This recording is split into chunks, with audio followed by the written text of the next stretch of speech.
அடுத்த நாள் பாண்டிய நெடுமாறன் புவன மகாதேவி கிட்ட சொல்லிட்டு கிளம்புறதுக்காக அவங்க அரண்மனைக்கு போனான். புவன மகாதேவி அவனை ரொம்ப சந்தோஷமா வரவேத்தாங்க. அப்போ அங்கிருந்த மங்கையரசி கிளம்பினப்போ, குழந்தாய் எங்க போற? பாண்டிய குமாரன் கிட்ட நான் ரகசியம் பேச போறது இல்லைன்னு சொல்லி அவள் அங்க இருக்க வச்சாங்க. அப்புறம் நெடுமாறனை உட்கார சொல்லி, தம்பி, எல்லாத்தையும் நேத்து ராத்திரி வானமாதேவி வந்து விவரமா சொன்னான். இருந்தாலும் அவன் மனசை நீ ரொம்ப பாடுபடுத்திட்டேன்னு சொன்னாங்க. அதுக்கு அவன் அமைதியா இருந்ததை பார்த்துட்டு, நீ காஞ்சி வந்தது ரொம்ப நல்லதா போச்சு. நான் ஒரு நல்ல பையனா பார்த்து இந்த பொண்ணை கல்யாணம் பண்ணி கொடுக்கறதா இவ அப்பாவுக்கு வாக்கு கொடுத்திருந்தேன்.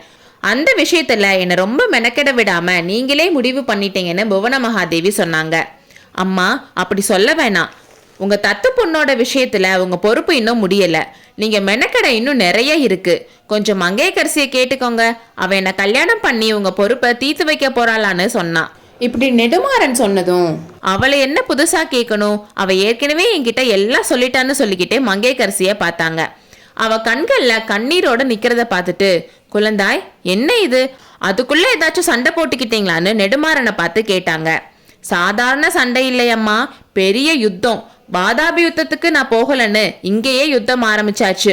இவ்வளோ தூரம் என்னை பைத்தியம் பிடிக்க வச்சுட்டு என் அக்காவாலேயே என்ன விஷம் கொடுத்து கொல்ற அளவுக்கு கொண்டு வந்து விட்டுட்டு இப்போ என்னை கல்யாணம் பண்ணிக்க மாட்டேன்னு சொல்றா. என்ன நியாயம்னு நீங்களே கேளுங்கன்னு நெடுமாறன் சொன்னான். குழந்தாய், பாண்டியகுமாரன் சொல்றது உண்மையா? உன்னை தேடி வந்திருக்க பாக்கியத்தை நீயே வேணான்னு சொல்றியான்னு கேட்டாங்க.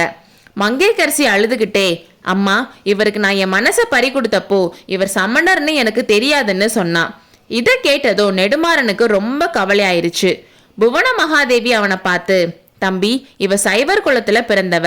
சிவபெருமானையும் பார்வதியும் கும்பிடுறவன்னு உனக்கு தெரியும் தானே? நீ அதுக்கு ஒன்னும் குறுக்க நிக்க மாட்டியேன்னு கேட்டாங்க. அம்மா, அப்படிப்பட்டவன் நான் இல்லை. எனக்கு சமண சமயம் பிடிச்சிருந்தாலும் சைவத்தை வெறுக்கிறவன் இல்லை. என்னோட உயிர் நண்பன் குலச்சிறை சிவபக்தன். நான் உடம்புக்கு முடியாம இருந்தப்போ கூட இங்க வந்து திருநாவுக்கரச பெருமான் கிட்ட திருநீர் வாங்கிட்டு வந்து எனக்கு பூசி விட்டான். அதுக்கெல்லாம் நான் ஒண்ணுமே சொல்லல. மதுரையில இருக்கிறப்போ காலை மதியம் மாலைன்னு 3 வேளையும் மீனாட்சியையும் சுந்தரேஸ்வரையும் வணங்கிட்டு வருவான். அந்த மாதிரியே இவளும் செய்யட்டும், நான் எதுவும் சொல்ல மாட்டேன்னு அவன் சொன்னதும் தான் மங்கையரசி முகத்துல சிரிப்பே வந்துச்சு. அந்த காதலர் 2 பேரையும் புவன மகாதேவி ஆசீர்வாதம் பண்ணாங்க. அடுத்து என்ன பண்றதுன்னு அவன் கொஞ்ச நேரம் பேசிட்டு அங்கிருந்து கிளம்பிட்டான். அவன் போனதுக்கு அப்புறம் புவன மகாதேவி மங்கையரசிய அன்போட கட்டி பிடிச்சுக்கிட்டு, குழந்தாய், நீ கவலைப்படாத. நீ கொஞ்ச நாளா காண்ற கனவை பத்தி சொன்னேல, உன் கனவு கண்டிப்பா பலிக்கும். நெடுமாறன் சிவபக்தியில சிறந்து விளங்குவான். அந்த புண்ணியம் உன்னைத்தான் சேரும்னு சொன்னாங்க. இந்த கதையை பொறுத்தவரை நெடுமாறன் கிட்ட இருந்தோம் மங்கையரசி கிட்ட இருந்தோம் நம்மளும் இப்போ விடை பெற்று கொள்ளலாம். அப்படி விடை பெறதுக்கு முன்னால நெடுமாறன் விஷயத்துல புவன மகாதேவியோட வாக்கு பளிச்சுன்னு சொல்றதுக்கு விரும்புறோம்.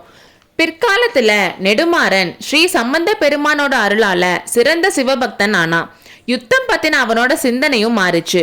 25 வருஷங்களுக்கு அப்புறம் வாதாபி புலிகேசியோட மகன் விக்ரமாதித்தன் தென்னாட்டு மேல படையெடுத்து வந்து பாண்டிய நாட்டுக்கு வந்தப்போ நெல்வேலி போர்க்களத்துல அவனை பாண்டியன் நெடுமாறன் தோற்கடிச்சு தமிழகத்தின் சரித்திரத்தில் அழியா புகழ் பெற்றான்.